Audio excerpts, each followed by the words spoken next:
December 18, 1944. 4:40 a.m. Ardennes Forest, Belgium. The snow is still falling. A column of German half-tracks idles in the dark, exhaust fumes hanging low between the trees. Frost clings to steel helmets. Boots crunch softly over frozen ground. Somewhere ahead, beyond the tree line, American fuel trucks burn with a low orange glow. SS Obersturmbannführer Joachim Paper steps down from his command vehicle and studies the horizon. The night smells like gasoline. Not the faint, rationed scent his men have grown used to. Not the thin trickle of fuel carefully measured into tanks before each push forward. This is different. This is abundance. Hours earlier, Paper's Kampfgruppe had punched through stunned American lines near Boulingen. The surprise of the Ardennes offensive, Unternehmen Wacht am Rhein, had worked. American infantry scattered. Supply depots were abandoned in haste. Fuel trucks left idling. Ammunition stacked in neat, untouched pyramids. Now German troops move like ghosts through an American supply dump that seems to stretch endlessly into the darkness. Rows of jerrycans, hundreds of them. Tankers filled to the brim. Stacks of artillery shells still wrapped in factory paper. You can almost hear the disbelief in the whispered German voices. Das ist unmöglich. This is impossible. For months, the Wehrmacht has choked on shortages. Panzer divisions stalled not by enemy fire, but by empty fuel lines. Entire offensives postponed because trains arrived half full. Commanders arguing over liters of gasoline as if they were gold coins. And here, fuel flows like water. A young SS officer kicks open the door of an abandoned American truck. Inside, crates of rations, cigarettes, chocolate, coffee, enough to feed a battalion for weeks. The men begin to cheer, but Paper does not. He walks slowly past the captured fuel trucks, gloved hand brushing against cold steel. His boots leave sharp prints in the snow beside neat American tire tracks. He has commanded Tigers. He has seen the Eastern Front burn. He understands logistics in a way junior officers do not. And what he is seeing now is not just a victory. It is a measurement, a calculation. The Ardennes offensive depends entirely on fuel. Hitler's plan demands a rapid thrust to Antwerp, split the Allied armies, seize their ports, force negotiations. But the German spearhead was issued barely enough fuel to reach the Meuse River. Everything depends on capturing American supplies. Everything.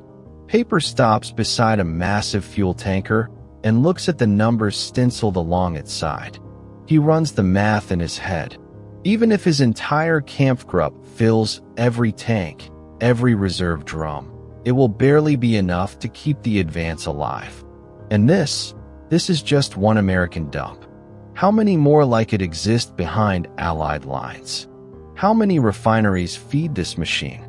Snowflakes land on his collar as distant artillery thunders. Somewhere to the west, American forces are reorganizing. The celebration around him grows louder. Engines roar to life as German crews begin siphoning fuel. Drivers laugh for the first time in weeks. They think they have struck gold. Paper looks across the rows of supplies again. The engines sound different now. American gasoline burns cleaner. The Maybach engines of the Panthers and Tigers hum with renewed aggression as Paper's column pushes west toward the Meuse. Tracks bite into frozen roads. Headlights remain dark. Speed is everything.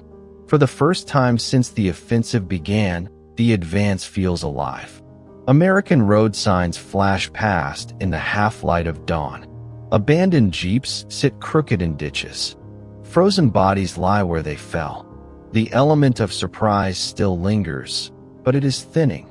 Inside his command vehicle, Paper studies a map spread across his knees. Antwerp is circled in pencil. It looks deceptively close. But distance on paper means nothing without fuel and steel. Radio reports crackle in from adjacent units. Delays. Traffic bottlenecks. Blown bridges. Columns stalled because supply trucks cannot get through narrow forest roads. The offensive, designed as a lightning thrust, is already clogging itself. Too many vehicles. Too little infrastructure. Not enough fuel. Even with the captured American stockpile, Paper knows the truth. This operation is gambling on enemy abundance. Outside, his lead elements encounter stiff resistance near Stavelot. American engineers are trying to destroy bridges. Paratroopers are forming defensive pockets. Artillery begins ranging in. The surprise is fading. A captured American fuel depot buys time, not victory. By mid-morning, Paper halts near another abandoned supply point. Again, the same sight greets him. Rows of trucks. Fuel drums stacked in disciplined symmetry. Crates marked with U.S. Army Quartermaster Corps insignia. It is almost surgical in its organization. Industrial. Predictable. Replicable. He steps down again. Snow crunches under his boots as he surveys the scale. This is not desperation stockpiling. This is system. Back in Germany, Allied bombers have reduced cities to rubble. Synthetic fuel plants destroyed. Rail lines shattered. The Reich is rationing everything. Rubber, oil, steel. Replacement parts arrive late, if at all. And yet here, in the heart of a surprise German offensive, American logistics function as if untouched. How? Paper kneels beside a crate and pries it open. Inside, neatly packed artillery shells, each wrapped, labeled, dated. Production numbers stamped clearly. Mass-produced precision. You can almost see the assembly lines thousands of miles away. Detroit, Pittsburgh, Cleveland. Factories that never hear artillery fire. Cities that sleep under electric light instead of air raid sirens. This is not just supply. This is capacity. A young officer approaches him. Breath visible in the cold air.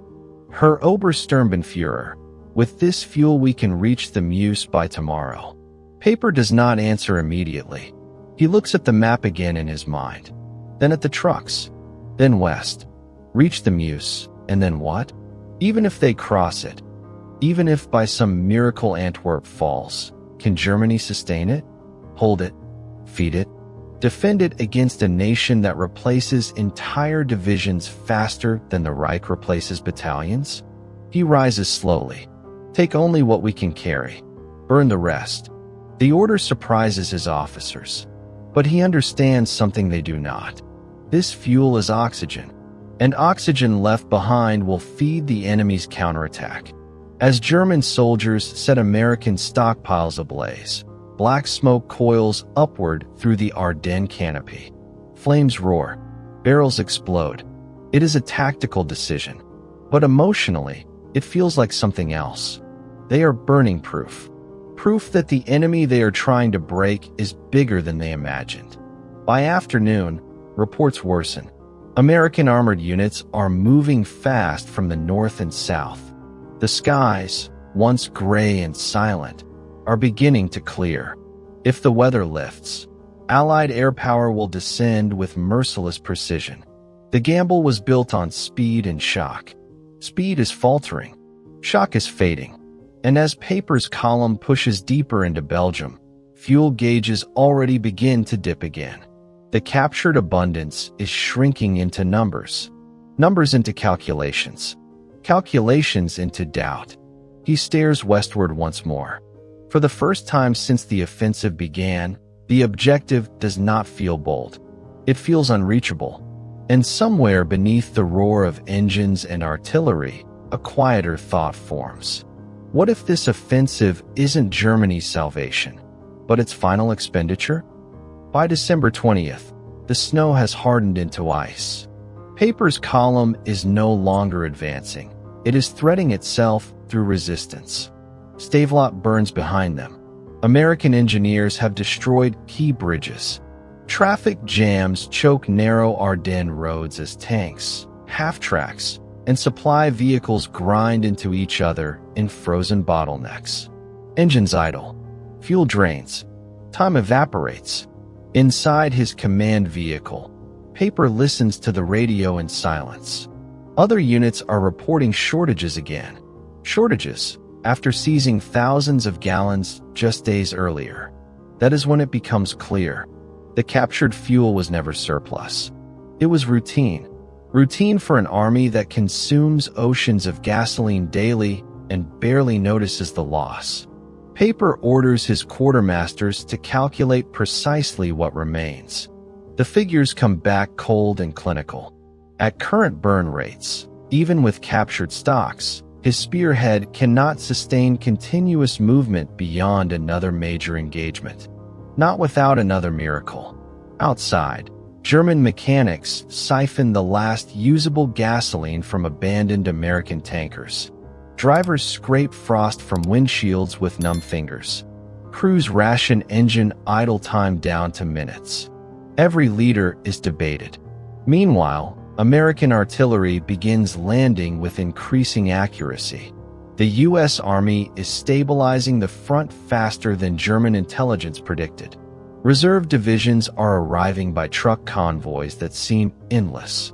Paper watches one such convoy through field glasses from a wooded ridge. Truck after truck. Canvas covered. Uniform. Disciplined spacing. He lowers the binoculars slowly.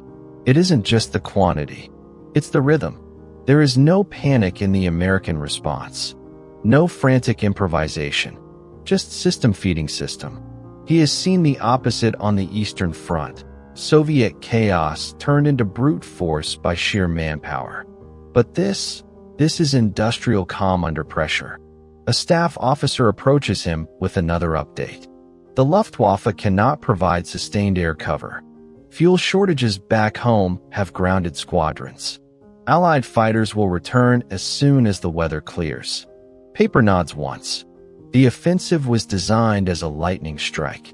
Strike fast, split the Allied front, seize Antwerp, force negotiations before American industry fully mobilizes. But American industry has already mobilized. Fully. The Ardennes is not 1940. There will be no rapid collapse like France. The enemy in front of them is not exhausted Britain. It is a continental-scale war machine supplied across an ocean. That night, as temperatures plunge, Paper sits alone in a requisitioned farmhouse. A single lantern flickers over a spread of maps and fuel tallies. He begins to run the numbers again. German synthetic fuel plants destroyed by bombing. Romanian oil fields lost. Rail infrastructure shattered. Meanwhile, American refineries operate undisturbed. He imagines tankers crossing the Atlantic in endless rotation. Liberty ships unloading in British ports. Trains carrying fuel eastward without fear of air raids. And here, in this frozen Belgian forest, he is calculating survival on the margin of a few captured depots. It is not just a tactical imbalance. It is structural. You can almost feel the weight of that realization settling on him, heavier than artillery. The war is no longer being decided by courage or maneuver. It is being decided by output. Production per hour, gallons per day, tons per month. By dawn on December 21st, American forces tighten around his spearhead. Fuel shortages begin immobilizing individual vehicles. Abandoned German armor lines the roadside, not destroyed, just empty. A panzer without fuel is just steel, and steel does not win wars. Paper steps outside into the biting cold and looks west one final time. Antwerp is still marked on his map, but now it feels abstract, unreachable. The offensive was meant to shock the Allies into negotiation. Instead, it has revealed something far more terrifying. Even when caught off guard, America absorbs the blow and keeps moving. The realization is no longer a whisper. It is certainty. December 23rd, 1944. Dawn breaks clear. The sky, once thick with snow and cloud, opens into sharp blue. 4 German soldiers in the Ardennes, It is a beautiful morning. For paper, it is the end of illusion. Within hours, the distant hum begins. Low at first, then growing. Allied aircraft, P-47 Thunderbolts sweep over the forests, their engines roaring like saw blades cutting through the frozen air. They do not hunt blindly. They know where the roads are. They know where armor must travel. They know where fuel must move. Paper's column, already stretched thin, becomes a visible artery in white terrain. Rocket strikes rip through vehicles. Strafing runs tear apart soft-skinned trucks. Smoke rises in thick columns that mark German positions like black flags. Fuel trucks explode with terrifying violence. The very lifeblood of the offensive ignites against the snow. Inside his command half-track, Paper grips the edge of the map table as another near miss rattles the chassis. Reports flood in. Vehicles immobilized. Bridges destroyed. Fuel reserves critically low. The offensive has slowed to a crawl. And now it is being hunted. American ground forces press from multiple directions. Elements of the 82nd Airborne and armored units tighten the ring. Supply lines behind Paper begin collapsing under counterattacks. What had been a spearhead is now a narrowing corridor. He studies the situation with cold clarity. Breakout requires fuel. Fuel requires movement. Movement invites air attack. The arithmetic tightens like a noose. By December 24th, Paper's Kampfgruppe is effectively isolated near La Galice. Vehicles sit frozen in place. Crews drain the last usable gasoline from tanks that will never move again. He walks through the immobilized column. Panthers, half-tracks, supply trucks, all intact, all silent. Men huddle beside them, not from lack of courage, but from lack of fuel. It is a strange battlefield sight. No catastrophic destruction, no dramatic last stand, just paralysis. In a commandeered building, Paper gathers his officers. The room smells of damp wool and cold metal. They all know the truth. There is not enough fuel to break through, not enough ammunition to sustain prolonged defense, not enough air cover to shield movement even if fuel appeared. The decision is made quietly. Heavy equipment will be abandoned. The men will attempt to escape on foot through the forest back toward German lines. It is not defeat in the cinematic sense. It is exhaustion. On Christmas Eve night, under cover of darkness, Paper orders his vehicles destroyed. Explosives are placed carefully. Engines that once roared toward Antwerp are reduced to twisted steel. Flames rise again into the Ardennes sky. You can almost hear the unspoken thought among the officers. All this for fuel. All this for a gamble. And in the end, it was never enough. Paper stands for a moment watching the fires consume his command. The offensive that was meant to change the war has instead exposed it. Germany cannot outproduce America, cannot outsupply it, cannot outlast it.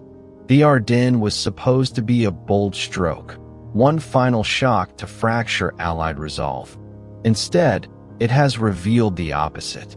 Even in surprise, even under pressure, even when supply depots fall into enemy hands, the American machine absorbs the loss and continues forward. As Paper and his men disappear into the forest on foot, leaving behind miles of abandoned armor, the realization is no longer strategic. It is personal. The war is not slipping away. It is already gone.